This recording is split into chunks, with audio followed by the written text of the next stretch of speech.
Halo sobat pencinta Donghua, kali ini kita akan melanjutkan cerita Battle Through the Heavens Benua Kaisar. Cerita dan video ini diambil dari channel Mebarta. Tanpa banyak basa-basi, mari kita simak alur ceritanya. Melanjutkan dari cerita sebelumnya, Yao Ling dengan bersemangat mengangkat tangannya kepada kerumunan orang-orang. Seolah-olah dia menjadi pemenang yang akan mewujudkan semua anggota klan Yao. Namun ternyata teriakan dan suara selamat tidak terdengar dari telinga Yao Ling.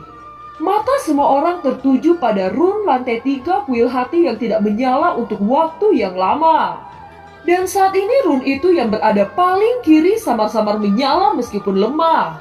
Itu diam-diam menyala yang berarti bahwa seseorang telah melangkah di tangga menuju ke lantai 3. Dan legenda di lantai 3 tidak akan dapat dengan mudah dijangkau. Adegan keheningan yang mirip kematian telah menyelimuti semua orang seolah-olah tidak percaya dengan apa yang mereka lihat.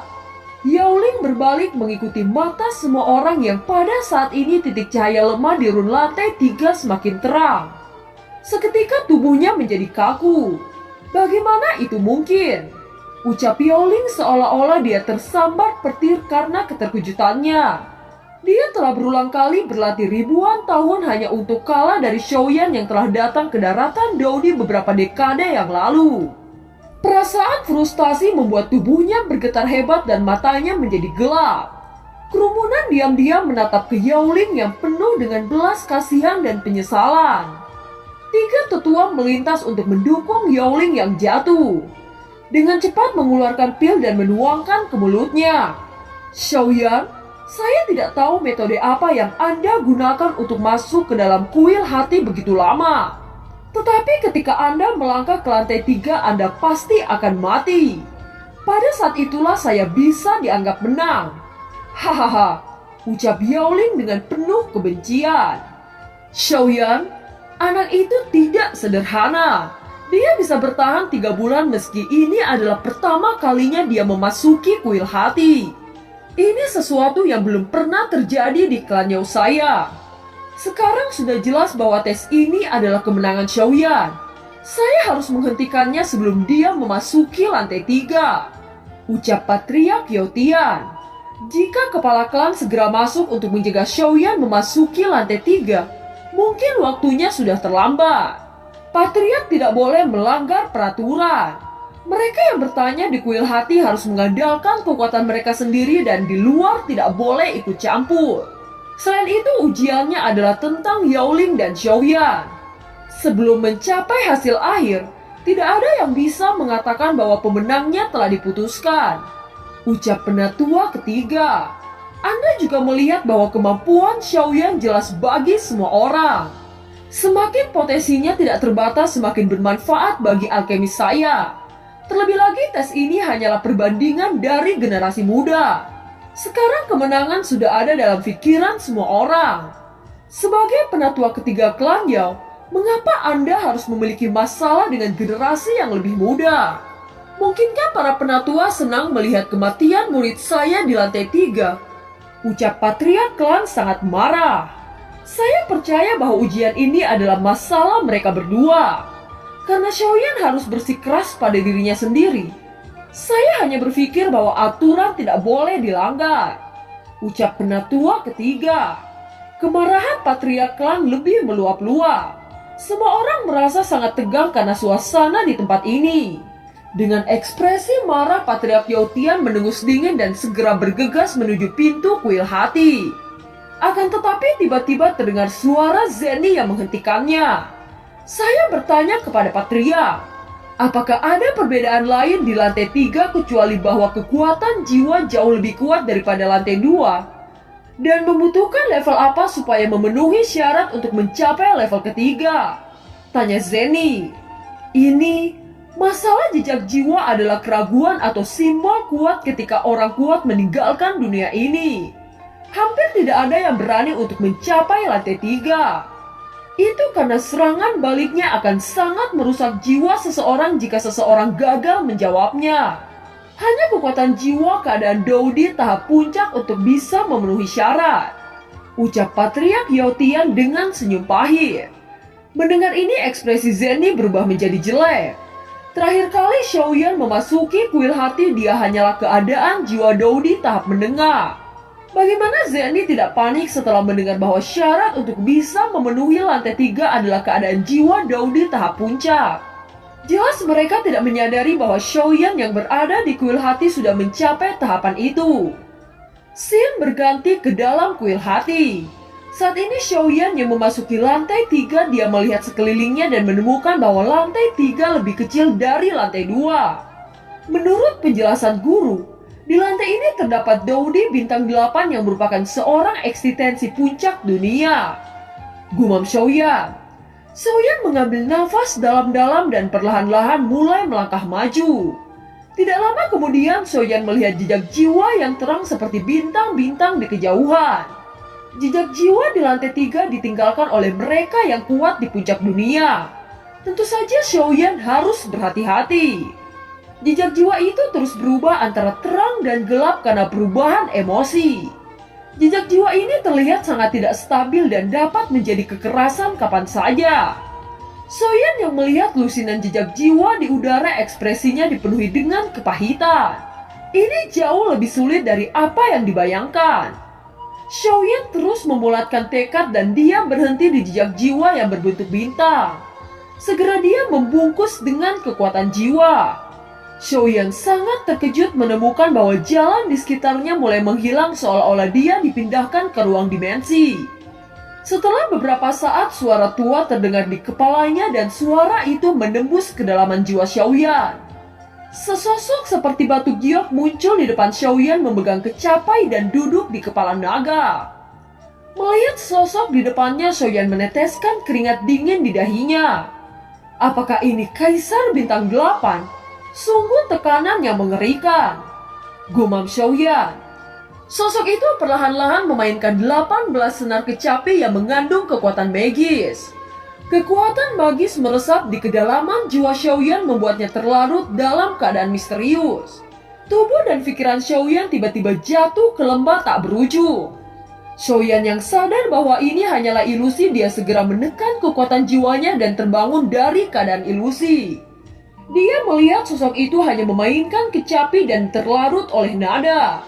Saya sudah menunggu selama ratusan ribu tahun dan akhirnya ada seseorang yang datang.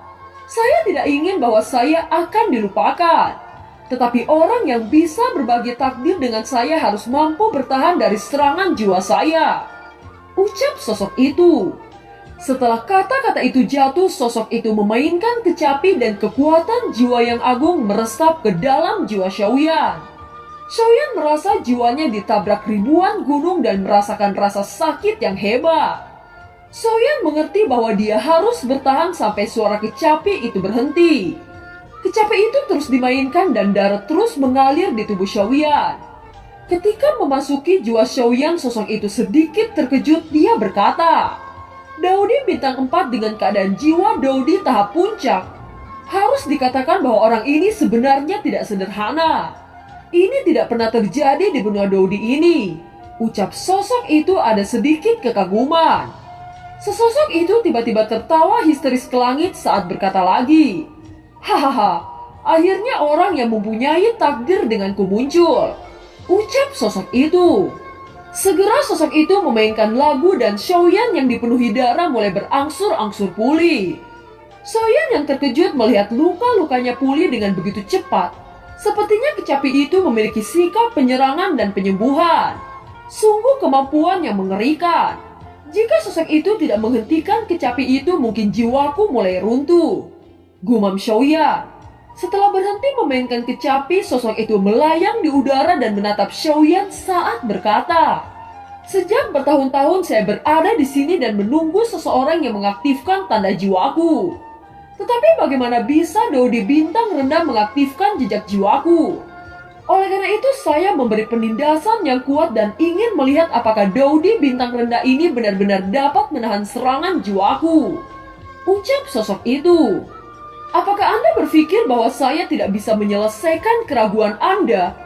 Ucap Xiaoyan. Saya awalnya berpikir begitu. Siapa yang menyangka kekuatan jiwa Anda melebihi harapan saya? Orang kecil, Saya akan memberi Anda pengertian dalam kekuatan jiwa. Kekuatan jiwa dapat diproyeksikan melalui senjata. Saya sudah berlatih bertahun-tahun untuk menyatukan kekuatan jiwa dengan senjata saya. Awalnya banyak orang di klan menertawakan senjata saya dan mereka menyuruh untuk mengganti dengan pedang atau tombak. Menghadapi ejekan itu saya berlatih lebih keras. Dan beberapa kali hampir mati karena semangat juang dan kekuatan jiwa yang berlebihan. Dan akhirnya kerja keras saya membuahkan hasil. Itu akan membantu Anda menerobos keadaan Daudi dan maju ke keadaan jiwa nirvana. Untuk dapat menembus keadaan nirvana jiwa, Anda harus memahami konsep keadaan jiwa ini. Pemahaman tentang keadaan jiwa nirvana sangat sulit dipahami. Jika seseorang membantu membuka misteri keadaan jiwa nirvana, maka itu dapat merugikan karena itu memerlukan konsumsi asal jiwa. Jika itu terjadi, maka seseorang akan mengalami kerusakan pada asal jiwanya dan akan menurun dari keadaan sebelumnya. Ucap sosok itu. Xiaoyan terkejut ketika mendengar kata-kata sosok jejak jiwa itu. Dia tidak berharap bahwa konsekuensinya sebenarnya sebesar ini. Kamu tidak perlu khawatir tentang orang tua ini. Ketika Anda masuk, orang tua ini menggunakan Guzeng untuk memberi Anda sedikit pengetahuan tentang keadaan nirvana. Tetapi sayangnya Anda tidak dapat memahaminya. Ucap jejak jiwa itu. Xiaoyan benar-benar tercengang. Tidak heran jiwanya tersentuh waktu itu. Ternyata itu adalah hadiah yang sangat besar. Tidak diragukan lagi, Xiaoyan merasa sangat menyesal telah membuang kesempatan seperti itu sebelumnya. Hahaha, Anda tidak harus menatap saya seperti itu. Itu hanya ujian kecil dari orang tua ini. Sekarang saya akan menunjukkan misteri keadaan jiwa nirvana dan saya akan memberikan jejak sisa jiwa pada Anda. Ucap sosok jejak jiwa itu. Jejak jiwa itu melirik Xiaoyan untuk sementara waktu dan tertawa keras saat berkata lagi. Saya yakin di masa depan Anda akan bersinar terang. Setelah kata-kata itu jatuh, jiwa Xiaoyan ditarik ke atas dan jatuh di depan Guzeng. Pada saat ini Run muncul di jejak jiwa dan sosoknya dengan cepat redup. Xiaoyan menatap pada sosok jejak jiwa itu dan segera berkata, "Terima kasih atas kebaikan senior," ucap Xiaoyan. Senyum di wajah sosok itu menjadi lebih cerah dan Run yang berkedip menjadi lebih cemerlang. Kekuatan jiwa yang tak terhitung jumlahnya dituangkan langsung ke Run. Run berputar-putar dan memasuki jiwa Xiaoyan. Ketika Run terakhir memasuki jiwa Xiaoyan, sosok itu berangsur-angsur menghilang sebelum menjadi ketiadaan. Di lautan jiwa Xiaoyan, Run-Run itu saling berkaitan. Pada saat ini Xiaoyan mendesak kekuatan jiwa untuk mengetahui misteri nirvana. Xiaoyan terus-menerus mengoperasikan kekuatan jiwa. Pada saat ini Xiaoyan melihat karang yang berdiri tegak di depannya seolah-olah itu ujian untuk menghancurkannya. Saat ini apa yang harus dilakukan Xiaoyan adalah meluncurkan gelombang untuk menguji kekuatan karang ini. Xiaoyan membentuk 10 gelombang yang mengamuk mengalir ke arah karang. Tetapi dalam sekejap mata mereka hancur oleh karang dan berubah percikan-percikan kecil. Xiaoyan sangat jelas tentang kekuatan jiwa yang terkandung dalam 10 gelombang.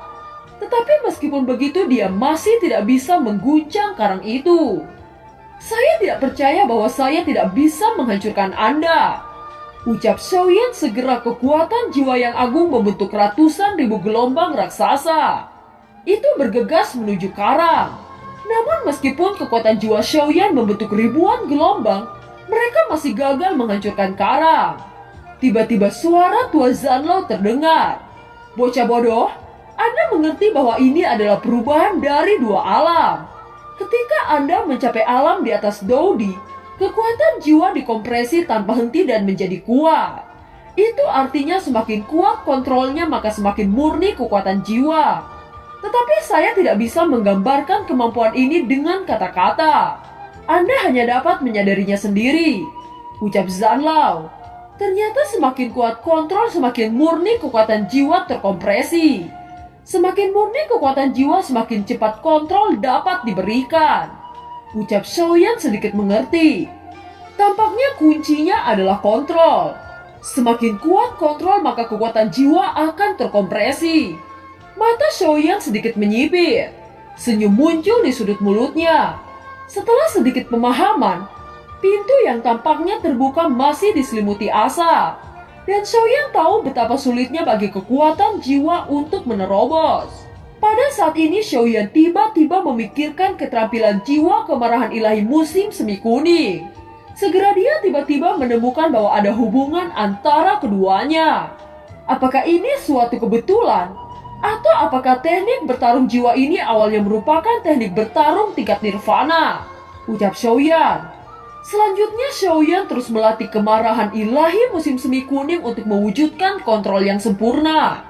Seiring berjalannya waktu, Xiaoyan semakin mahir mengontrol kekuatan jiwa. Xiaoyan merasakan beberapa perubahan di lautan pengetahuan. Xiaoyan tahu bahwa dia akhirnya mengambil langkah kecil menuju keadaan nirvana. Panen kali ini terlalu besar untuk Xiaoyan. Tidak terasa sudah 1 bulan lebih Xiaoyan berada di lantai 3. Setelah itu Xiaoyan berdiri dan menepuk-nepuk debu di bajunya. Tubuh Xiaoyan mengalami perubahan yang signifikan. Bahkan Xiaoyan tampak menyatu dengan ruangan ini. Ini adalah tanda bahwa kontrol ke keadaan tertentu. Xiaoyan merasakan kekuatan jiwa yang sedikit terkompresi dan dia sangat puas. Dan film pun berakhir. Terima kasih telah menyimak dari awal sampai akhir ya. Sampai jumpa.